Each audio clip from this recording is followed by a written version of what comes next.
성도님들, 출애굽기는 크게 세 부분으로 나눌 수 있습니다. 전반부에는 애굽에서 노예 생활을 했던 이스라엘 백성들의 이야기와 또 그곳에서 하나님께서 크신 권능으로 구원해 주신 이야기가 기록되어 있죠. 이 부분 읽을 때는 정말 재밌습니다. 그 다음 중반부인 출애굽기 19장부터 35장까지는 하나님께서 이제 십계명과 율법의 내용들을 자세하게 알려주시는 이야기들이 기록되어 있습니다. 그리고 마지막 후반부인 출애굽기 36장부터 마지막 40장까지는요, 하나님께서 전해주신 십계명과 율법들의 내용을 들은 이스라엘 백성들이 이제 실천하는 내용들로 기록되어 있습니다. 특히 하나님께서 모세와 이스라엘 백성들에게 알려주신 율법에는 성막에 관련된 말씀들도 있었습니다. 성막을 어떻게 짓고 성막에 쓰일 도구와 또 봉사자들의 모습은 어떠해야 하는지에 대해서 이미 쫙 다 알려주셨습니다. 그리고 이렇게 알려주신 성막에 관한 말씀을 출애굽기 36장부터는 이제 모세와 이스라엘 백성들이 실천함으로 성막을 본격적으로 짓는 일을 진행하는 내용들이 기록되어 있습니다. 그리고 오늘 본문에서는 이 성막에서 가장 중요한 역할을 하는 언약궤와 떡상, 등잔대, 분향단을 만드는 장면입니다. 그러니까 지성소에 들어가는 언약궤, 그리고 성소에 들어가는 떡상, 등잔대, 분향단, 이걸 만드는 장면이죠. 그런데 성도님들, 하나님께서 언약궤에 들어갈 십계명 돌판을 주시고 또한 성막을 짓도록 하신 이유가 누구 때문입니까? 구원받은 백성들을 위해서입니까? 아니면 아직 구원받지 못한 백성들을 위해서입니까? 하나님께서 성막과 계명과 율법을 주신 것은요, 구원받지 않은 백성이 아니라 이미 구원받은 백성들, 즉 출애굽한 백성들을 위해서 주셨다라는 사실 꼭 명심해야 합니다. 이게 무슨 말이냐? 구원받기 전에는요, 그냥 하나님의 전적인 은혜로 구원을 받는 겁니다. 하지만 이제는 구원받으면 구원받은 백성답게 살라고 구원받은 백성들이 지켜야 할 신앙의 규범들을 알려주시는 것입니다. 성막 역시요, 이미 구원받은 백성들이 하나님과 교제하는 삶을 살게 하기 위해서 그들을 구원하시고 자신의 백성으로 삼으신 하나님의 은혜를 바라보며 살게 하시려고 짓게 하신 것입니다. 이건 오늘날도 마찬가지입니다. 우리가 예수 그리스도의 십자가 보혈의 의미를 깨닫고 또 복음을 받아들이고 예수님을 나의 구세주로 믿고 영접하게 되면 거기까지는 하나님의 은혜이고요, 공짜이고요. 그리고 그 순간 우리는 하나님의 백성이 됩니다. 즉 구원받은 주님의 자녀들이 되는 것입니다. 그런데 이것으로 우리의 모든 신앙이 끝나는 것이 아닙니다. 신앙의 과정이 끝나는 게 아니죠. 이제는 구원받은 자로서 하나님 보시기에 합당한 삶을 살기 위해서 우리는 하나님의 말씀과 하나님의 법을 지키며 순종해야 하는 것입니다. 또한 하나님과 가까이에서 교제하며 하나님과 동행하는 삶을 살아야 하는 것이죠. 바로 이것이 성경이 줄기차게 가르치고 강조하는 복음의 진정한 의미입니다.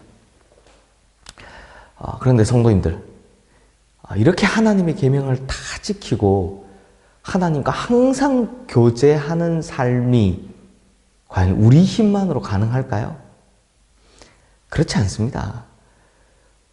구원도 우리 힘만으로 가능할 수 없었고 이것 역시 우리 힘으로 가능할 수 없기 때문에 바로 예수 그리스도의 은혜가 필요하다라는 것입니다. 그래서 오늘 본문인 출애굽기 37장에는요, 예수님의 모습이 고스란히 드러나고 있습니다. 먼저 언약궤는요, 죄인된 인간이 죄를 가지고서 하나님 앞에 나올 수 없으므로 언약궤 위 속죄소에 대속제물의 피를 뿌림으로 우리가 하나님께 나아갈 수 있는 길을 열어놓으셨다는 것입니다. 이것은 예수 그리스도께서 우리의 모든 죄를 대신해서 피 흘려 돌아가실 것, 그리고 이 보혈을 의지해 우리가 하나님 앞에 나아갈 수 있는 것을 미리 예표하고 있는 것입니다. 또 떡상도 마찬가지입니다. 이 떡상 위에는 진설병이라는 떡이 놓여져 있는데요. 진설병이라는 말 의미 자체가 떡을 진열해 놓는다라는 뜻입니다. 그리고 이 떡상 위에는 이스라엘의 12지파를 상징하는 진설병 12개가 이렇게 차곡차곡 쌓여서 항상 놓여져 있습니다. 그리고 이 떡은 일주일이 지나면 무조건 새 떡으로 갈아야 합니다. 그리고 일주일이 지난 이 떡은 어떻게 하냐? 제사장들이 먹도록 했습니다. 그런데 성도님들, 지금 출애굽기 이 당시, 즉 성막을 처음 만들 당시에 이 진설병은 뭐로 만들었을까요? 이 진설병을 하늘에서 내린 만나를 빚어서 만들었습니다.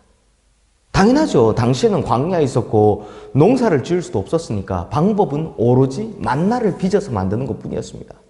그러므로 하늘로부터 오는 이 떡은요, 바로 생명의 떡, 곧 예수 그리스도를 상징하는 것이었습니다. 또 등잔대는 세상의 빛으로 오신 예수님을 상징합니다. 그리고 17절 말씀에 보면 나오지만 등잔대는 순금으로 만들었다라고 합니다.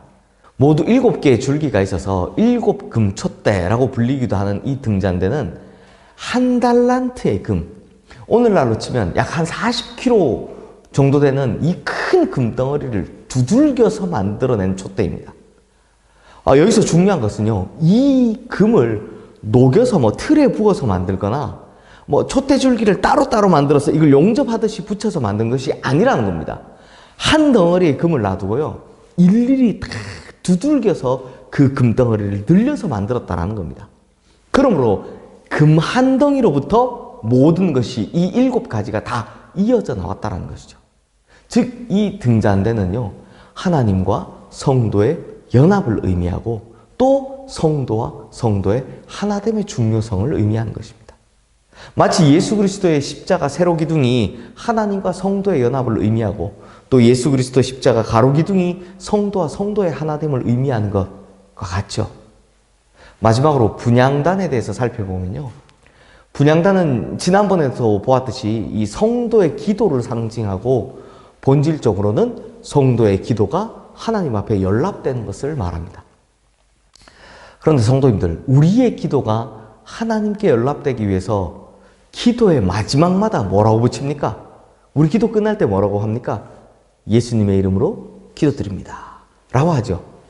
이것은 요한복음 14장 13절 14절 말씀 제가 읽어드릴게요. 너희가 내 이름으로 무엇을 구하든지 내가 행하리니 이는 아버지로 하여금 아들로 말미암아 영광을 받으시게 하려 함이라. 내 이름으로 무엇이든지 내게 구하면 내가 행하리라 라는 이 말씀에 의거해서 이렇게 하는 것인데요. 즉 우리의 기도가 하나님께 연락되기 위한 방법은 오직 예수 그리스도를 통해서라는 것입니다.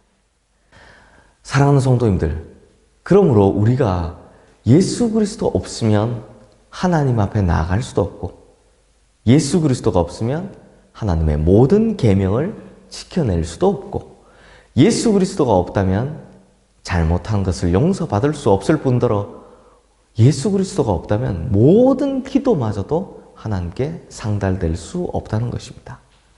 그래서 구원을 받아야 하는 백성들에게도 예수 그리스도가 필요하지만 구원을 받은 백성일수록 사실은 예수 그리스도의 필요성이 더더욱 간절하게 느껴지게 된다는 겁니다.